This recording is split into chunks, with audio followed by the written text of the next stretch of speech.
Hello friends, आज हम पढ़ेंगे पार्ट 5 संधियों के बारे में या जॉइंट के बारे में। अब ये संधियाँ किसे कहते हैं? तो संधि किसे कहेंगे हम कि जो हड्डियाँ होती हैं, ठीक है, जो हड्डी बीच में जुड़ी होती हैं, है ना, वहाँ पे क्या पाई जाती है? संधि पाई जाती है। या हम इसे ऐसे भी समझ सकते हैं कि हमने अलग अलग प्रकार की अस्थियाँ पढ़ी हैं। अब अलग अलग अस्थियों के बीच में अलग अलग प्रकार की क्या पाई जाती है? संधि या जॉइंट पाई जाती है। इसमें हम सबसे पहली संधि पढ़ेंगे फिक्स जॉइंट, जिसे हम क्या बोलते हैं? फाइबर्स जॉइंट या तंतुमय संधि। अब इसे हम फिक्स जॉइंट क्यों बोलते हैं? क्योंकि इनमें गतिशीलता नहीं होती है। जैसे कि हम उदाहरण के रूप में देख सकते हैं सिंचर्स। अब सिंचर्स कहाँ पर होती है? ये जो संधि है वो कहाँ पर पाई जाती है? जो कपाल अस्थियों के मध्य होती है, मतलब कि जो हमारी कपाल या खोपड़ी है ना, वहाँ पर जो हड्डियाँ पाई जाती हैं उनके मध्य जो संधि पाई जाती है उसे हम क्या बोलते हैं? सिंचर्स। इसे फिक्स जॉइंट बोलते हैं क्योंकि ये गतिशील नहीं होती है।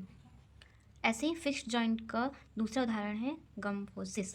अभी गम्फोसिस कहाँ पर पाई जाती है? दांत की जड़ व जबड़े की हड्डी के मध्य की संधि को हम क्या बोलते हैं? गम्फोसिस, क्योंकि इनमें भी गतिशीलता नहीं होती है। लेकिन हाँ, एक वो बात अलग हो जाती है कि जब दांत कमज़ोर हो जाते हैं तो वो हिलने लगते हैं। इसके बहुत सारे रीज़न होते हैं, लेकिन हम तो जब की बात करें जब ये समान स्थिति में होती है तो क्या कि इसमें कोई भी गतिशीलता नहीं होती, उसे हम क्या बोलते हैं? उस संधि को हम बोलते हैं गम्फोसिस। इसी प्रकार से हमारी दूसरी संधि है कार्टिलेजिनस संधि, या जिसे हम बोलते हैं उपास्थि संधि। इनमें गति तो होती है लेकिन बहुत कम होती है, तो हम इसे क्या कह सकते हैं कि इसमें सीमित गति होती है। अब देखें कि ये जो उपास्थि संधि होती है वो कहाँ पर होती है।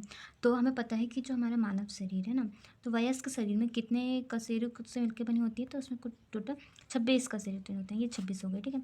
अब क्या होता है कि जो दो कशेरुक के बीच में तो कोई कोई संधि होनी चाहिए ना, कि डायरेक्ट एक के ऊपर एक जुड़े होते हैं, नहीं। तो उन्हीं के बीच में दो हड्डियों के बीच में क्या पाई जाती हैं? एक संधि पाई जाती है, उसे हम क्या बोलते हैं? उपास्थि संधि। लेकिन उसमें जो बीच में जो डिस्क पाई जाती है जिसे हम बोलते हैं अंतर कशेरुकपिंड या इंटरवर्टेब्रल डिस्क। इसी के कारण क्या होता है कि हम धीरे धीरे झुक पाते हैं, मतलब कि जो गति होती है वो धीरे धीरे धीरे धीरे होती है, जिसके कारण हम झुक सकते हैं, मतलब कि वो धीरे धीरे फोल्ड होती जाती है। यहाँ पर हम देखें ये दो अस्थियाँ, दोनों अस्थियों के बीच में एक केवल झिल्ली पाई जा रही है जिसे हम बोलते हैं साइनोवियल झिल्ली, और इसे हम क्या बोल सकते हैं? साइनोवियल मेम्ब्रेन या साइनोवियल झिल्ली। और इसी साइनोवियल झिल्ली या मेम्ब्रेन के अंदर बीच में क्या होता है? एक द्रव्य पाया जाता है, उसे हम क्या बोलते हैं? साइनोवियल द्रव्य, जो कि क्या करता है? एक स्नेहक का काम करता है, जिसके कारण दो अस्थियाँ आपस में बहुत अच्छी गति कर सकती हैं। अब यहाँ पर ये दो अस्थियों के बीच जो गति होती है इसी कारण उसे हम क्या बोलते हैं? अच्छी खासी गति होती है, उसे हम बोलते हैं साइनोवियल संधि। अब हम जानेंगे जो साइनोवियल जॉइंट है उसके प्रकार कितने होते हैं।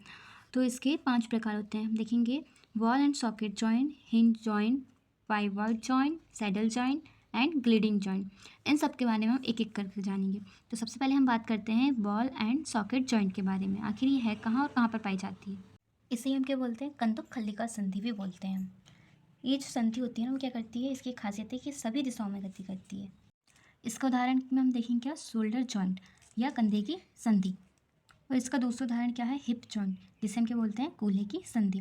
तो इस प्रकार से कंधे की संधि और कूल्हे की संधि में कौन से संधि, मतलब कि किस प्रकार की संधि पाई जाती है? Ball and socket joint. इसी प्रकार से साइनोवियल जॉइंट है उसकी दूसरी संधि कौन सी होती है?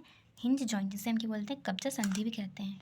इसकी पहचान क्या है कि ये जो संधि है वो एक ही दिशा में गति करती है, ना दाएं ना बाएं, सीधे ऊपर और नीचे करते। जैसे कि हम कैसे हाथ में करते हैं कि नहीं, हम हाथ को ऊपर और नीचे कर पाते हैं, दाएं और बाएं नहीं कर पाते। दाएं और बाएं करेंगे तो फिर कंधे से करना पड़ेगा, लेकिन सिर्फ जो हिंज जॉइंट है उससे की सहायता से करें तो सिर्फ एक ही दिशा में गति हो पाती है। तो इस संधि के उदाहरण क्या क्या है? एक तो है कोहनी की संधि और दूसरी है घुटने की संधि। मतलब कि कोहनी की संधि और घुटने की संधि किस प्रकार की संधि है? एक प्रकार से हिंज जॉइंट या कब्जा संधि कहलाती हैं। जो तीसरी संधि वो क्या है? पाइवॉट जॉइंट, जिसे हम क्या बोलते हैं? धुराग्र संधि। अब इसकी पहचान देखें तो इसकी पहचान क्या है कि इसमें जो एक अस्थि होती है वो कैसी होती है? स्थिर होती है। वो जो दूसरी अस्थि होती है वो क्या करती है? दूसरी इसकी धुरी पर घूमती है, मतलब एक स्थिर रहती है और दूसरी उसके आसपास घूमती है। ये कहाँ पर होती है? एटलस व एक्सिस के मध्य, जिसे हम क्या बोलते हैं? नौ संधि, नौ जॉइंट भी बोलते हैं, क्योंकि जब हम जैसे किसी को भी नौ बोलते हैं तो हम क्या करते हैं? गर्दन को हिलाते हुए बोलते हैं ना नौ। तो ये जो हमारी गर्दन होती है ना, गर्दन के बीच ग्रीवा कसेरो, ये वहाँ पर पाई जाती है। इसे हम क्या बोलते हैं? एटलांटो एक्सियल जॉइंट या नो जॉइंट भी कहा जाता है। तो इस प्रकार से हमारी थी क्या? धुराग्र संधि। नेक्स्ट हमारी सैडल जॉइंट, या इसे हिंदी में हम क्या बोलते हैं? सैडल संधिच बोलते हैं। इसकी खासियत है कि ये सभी दिशाओं में गति तो करती है, लेकिन कैसी गति करती है? सीमित गति करती है। जैसे कि क्या होता है कि जब हम अंगूठे में देखें ना, अंगूठे को क्या हम फ्री रूप से घुमा सकते हैं? तो सभी दिशाओं में तो हम उसे घुमा सकते हैं, लेकिन उतने फ्री हैंड से नहीं। तो एक प्रकार से ये क्या हो गई, सभी दिशाओं में तो गति करती है, लेकिन कैसी गति करती है? सीमित गति करती है। तो इसका उदाहरण क्या हो जाएगा? तो इसका उदाहरण क्या हो जाएगा कि अंगूठे की मेटाकार्पल व कार्पल के मध्य क्या पाई जाती है? सैडल जॉइंट पाई जाती है। और हमारी पांचवी संधि है ग्लाइडिंग जॉइंट या विसर्पी संधि। अब ये क्या होती है? इसमें क्या होता है, जो अस्थियाँ होती हैं वो एक दूसरे के ऊपर ही सरकती रहती है। जैसे कि हमारी जो कलाई होती है ना, कलाई को हम ऐसे राउंड घुमाते हैं, तो वहाँ पर जो 8 कार्पल्स होती है ना, वो अपने आप ही एक दूसरे के ऊपर सरकती रहती हैं। तो इसके उदाहरण में हम क्या बोल सकते हैं कि इसका उदाहरण है कार्पल्स के मध्य। जो कार्पल्स के मध्य जो संधियाँ पाई जाती हैं उसे हम क्या बोलते हैं? ग्लाइडिंग जॉइंट या विसर्पी संधि। तो इस प्रकार से थी हमारी साइनोवियल जॉइंट के प्रकार। कौन कौन से? ये हैं 5 प्रकार। अब हम जानेंगे कि अस्थियों के विकार, अस्थियों में कौन कौन से विकार पाए जाते हैं, जिसमें पहला विकार है संधि शोथ या आर्थराइटिस। ये एक प्रकार से क्या है, जो जोड़ों का शोथ या जोड़ों का रोग है एक प्रकार से। ये भी 3 प्रकार से होता है, जिसमें कि पहला क्या है हमारा रियोमेटॉइड आर्थराइटिस। ये एक प्रकार से क्या है, स्वप्रतिरक्षा रोग है। मतलब कि क्या होता है कि जो हमारे शरीर की सेना, या जिसे हम क्या बोलते हैं प्रतिरक्षा, ठीक है, वो क्या करती है, हमारे शरीर के अंगों को नुकसान करने लगती है। तो उसे हम क्या बोलते हैं? स्वप्रतिरक्षा रोग। जिसमें से एक है यही रियोमेटॉइड आर्थराइटिस, स्वप्रतिरक्षा रोग। इसमें क्या होता है, जो हमारा प्रतिरक्षा तंत्र है वो किसी साइनोवियल झिल्ली पर आक्रमण करने लगता है। उस झिल्ली के अंदर जो साइनोवियल द्रव्य होता है उसके अंदर आक्रमण कर देता है, जिसके कारण वहाँ पर क्या जाता है, एक प्रकार से संधि शोथ हो जाता है। उसी को हम क्या बोलते हैं? स्वप्रतिरक्षा रोग। इसी प्रकार से दूसरा क्या है, सामान्य आर्थराइटिस। इसमें क्या होता है, जो साइनोवियल द्रव्य होता है ना, वो उसकी एक प्रकार से कमी होने लगती है। साइनोवियल द्रव्य क्या होता है? कम होने लगता है, जिससे कि आपस में घर्षण होने लगता है।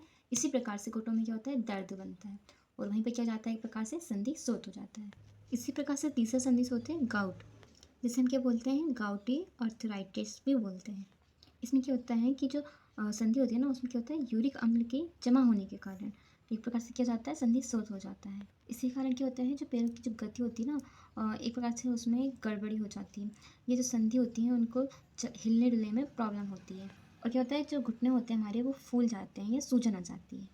अब हमारा क्या दूसरा अस्थि से रिलेटेड विकार है क्या? ऑस्टियोपोरोसिस। अब ऑस्टियोपोरोसिस मतलब क्या होता है? ऑस्टियो मतलब क्या होती है, एक प्रकार से अस्थि, और पोरोसिस मतलब क्या होता है? छिद्र। तो क्या हो गया यहाँ पे, अस्थियों में छिद्र होना। ये अस्थियों में छिद्र होने का मतलब क्या होता है कि अस्थि में कैल्शियम की कमी हो जाती है। अगर अस्थियों से क्या होता है, हमारा कैल्शियम हटने लगता है, तो उसमें एक प्रकार से क्या होने लगते हैं? छिद्र होने लगते हैं। इससे क्या होता है, जो हमारी अस्थियाँ वो कमज़ोर होने लगती है, वो साथ ही साथ भंगुर हो जाती है। इसका एक कारण होता है किसमें? फीमेल में जो एस्ट्रोजन का स्तर यदि कम होता है ना वृद्ध महिलाओं में, तो उनमें ये ज़्यादातर पाया जाता है। इसके और भी कारण होते हैं, लेकिन फीमेल में यही एक रीज़न है कि एस्ट्रोजन की कमी होने लगती है, मतलब एस्ट्रोजन का स्तर धीरे धीरे कम होने लगता है, तो अस्थियाँ कमज़ोर व भंगुर हो जाती हैं। उनमें क्या होने लगता है? ऑस्टियोपोरोसिस होने लगता है। इसी प्रकार अस्थियों में विकार में अन्य रोग भी शामिल है, जैसे कि हमारे पास है रिकेट्स। रिकेट्स क्या होता है, एक प्रकार से धनुष टंकार, इसे क्या बोलते हैं? धनुष टंकार। अभी क्या होता है, ये जो रिकेट्स है वो विटामिन डी की कमी से होता है, और ये किस पे होता है? ये विशेषकर बच्चों में होता है। अब इसे धनुष टंकार क्यों बोलते हैं? इसलिए बोलते हैं क्योंकि जो हड्डियाँ होती हैं वो धनुष के आकार के रूप में एक प्रकार से मुड़ जाती हैं। इससे क्या होता है कि बच्चों में जो इनकी हड्डियाँ होती है वो बचपन से ही कमज़ोर होती जाती हैं। ये तो बात हुई बच्चों में। अब जब वयस्क में विटामिन डी की कमी होती है तो उसे हम क्या बोलते हैं? ऑस्टियोमलेशिया। तो ये दोनों ही क्या है, एक प्रकार से विटामिन डी की कमी से होने वाले रोग हैं, और इन दोनों से क्या होती हैं? हड्डियाँ कमज़ोर व भंगुर हो जाती हैं। तो इस प्रकार से हमने जाना अस्थियों के विकार।